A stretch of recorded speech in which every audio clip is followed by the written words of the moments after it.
الرحمن الرحیم ناظرین کرام، آپ میٹرو ون نیوز چینل پر عید کی خصوصی ٹرانسمیشن اس وقت دیکھ رہے ہیں۔ ہمارے لیے بہت خوشی کا باعث ہے کہ جیسے کہ یہ خوبصورت تہوار آپ لوگوں نے گزار رہے ہیں، ہم نے بھی اسی خوشی اور جذبے سے ان تہوار میں انہیں گزارا ہم نے۔ آج خصوصی ٹرانسمیشن میں ہمارے لیے باعث فخر اور باعث عزت یہ بات ہے کہ آج ہماری عید کو واقعی 4 چاند لگ گئے۔ اس کا سبب یہ ہے کہ آج ہمارے پروگرام میں دنیا اردو کی وہ شخصیات مدعو ہیں کہ جن کو دیکھ کر نئی نسل زبان سیکھتی ہے۔ وہ شخصیات موجود ہیں کہ جن کے رہنے کا ڈھنگ نوجوان نسل سیکھتی ہے۔ نوجوان ان کی تخلیقات سے سیکھتے ہیں کہ لکھا کیسے جاتا ہے۔ 2 بلند قامت شخصیات اردو کے تعلق سے ان کی جس قدر خدمات ہیں انہیں پروگرام کے ابتدائیہ میں بیان نہیں کیا جا سکتا۔ ہمارے ساتھ موجود ہیں جناب اخلاق احمد صاحب، ہمارے ساتھ موجود ہیں نشاد یاسمین خان صاحبہ، خوبصورت تخلیق کار ہیں، کہانی، افسانہ، ناول، ان تینوں پر ان کا بہت ضخیم کام ہے، اور میں یہ نہیں چاہوں گا کہ بہت زیادہ ان کے تعلق سے اور آپ کے درمیان حائل رہوں۔ میں چاہوں گا کہ ان سے ہم گفتگو کریں اور بہت سارا علم ہم ان سے حاصل کریں۔ السلام علیکم۔ وعلیکم السلام۔ میں بہت دلی طور پر آپ کا شکریہ ادا کرتا ہوں کہ آپ آج ہماری میٹرو ون کی خصوصی ٹرانسمیشن کا حصہ بنے۔ اپنے چینل کے CEO جناب عامر مسعود شیخ صاحب کی جانب سے آپ کا شکریہ ادا کرتا ہوں کہ آپ لوگ یہاں پر تشریف لائے ہیں۔ شکریہ تو ہمیں ادا کرنا چاہیے کیونکہ میٹرو ون اور عامر مسعود شیخ اور خود آپ، یہ 3 لوگ ہیں جو اس وقت پورے پاکستان میں ادب کو اگر کوئی اہمیت دے رہے ہیں چینل، ان میں سے صف اول میں آپ ہیں، اور مجھے تو لگتا ہے کہ صف آخر میں بھی آپ ہیں۔ بہت شکریہ، بہت شکریہ، اور آپ کے یہ کلمات یقیناً ہمارے حوصلے بلند کرتے ہیں، اور ہمارے لیے اس سے بڑی صنعت کچھ بھی نہیں ہے۔ اخلاق بھائی، اگر ناگوار نہ گزرے تو یوں ہی میں آپ سے جاننا چاہوں گا کہ یہ خوبصورت تہوار جو ہم نے خوشی سے بسر کیا، تو عموماً ہم لوگوں کے ذہن میں یہ ہوتا ہے کہ تخلیقار جو ہوتے ہیں وہ شاعر ہوں، ادیب ہوں، دانشور ہوں، لکھاری ہوں، کہانی کار ہوں، تو وہ عید کس طرح سے بسر کرتے ہیں؟ میں آپ سے جاننا چاہوں گا کہ آپ کس طرح سے عید کو بسر کرتے ہیں؟ اچھا، دیکھیں، تخلیق کار یا کہانی کار، ناول نگار، یہ سب آپ جیسے ہی ہوتے ہیں، عام لوگوں جیسے ہوتے ہیں، پاکستان کے عوام جیسے ہوتے ہیں۔ ان کی خوشیاں، ان کے غم، ان کے منزلیں، ان کے ارادے سب ایک جیسے ہوتے ہیں۔ واہ۔ عام طور پہ تو بعض اوقات تو یہ الگ ہو جاتے ہیں کہ جب کوئی اجتماع ہو رہا ہوتا ہے ادبی، جب کوئی کانفرنس ہو رہی ہوتی ہے تو شاید یہ لوگ الگ نظر آتے ہیں، ورنہ یہ سب ہم ایک جیسے ہیں۔ ہم اسی طرح صبح اٹھتے ہیں، اپنے جہاں خاندان کے بزرگ جہاں ہوتے ہیں ان کے پاس نماز پڑھنے جاتے ہیں، اسی طرح ہم مل کر ساری فیملی بیٹھتی ہے، کھانا کھاتی ہے، کہ یہ پورا خاندان جمع ہوتا ہے، 40 50 60 لوگ، اور پھر ہم قبرستان جاتے ہیں، اور پھر ہم اپنے جو عیدیاں بچوں کو دی جاتی ہیں، ایک گھر میں ہنگامہ برپا ہوتا ہے۔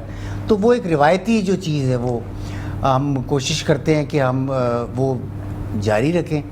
اور کل ہی میں کسی سے کہہ رہا تھا کہ بھئی جب تک ہم ہیں کوشش ہے کہ چلتا رہے، اور اس کے بعد کا ہمیں نہیں پتہ کیسے ہوگا۔ بہت اچھے۔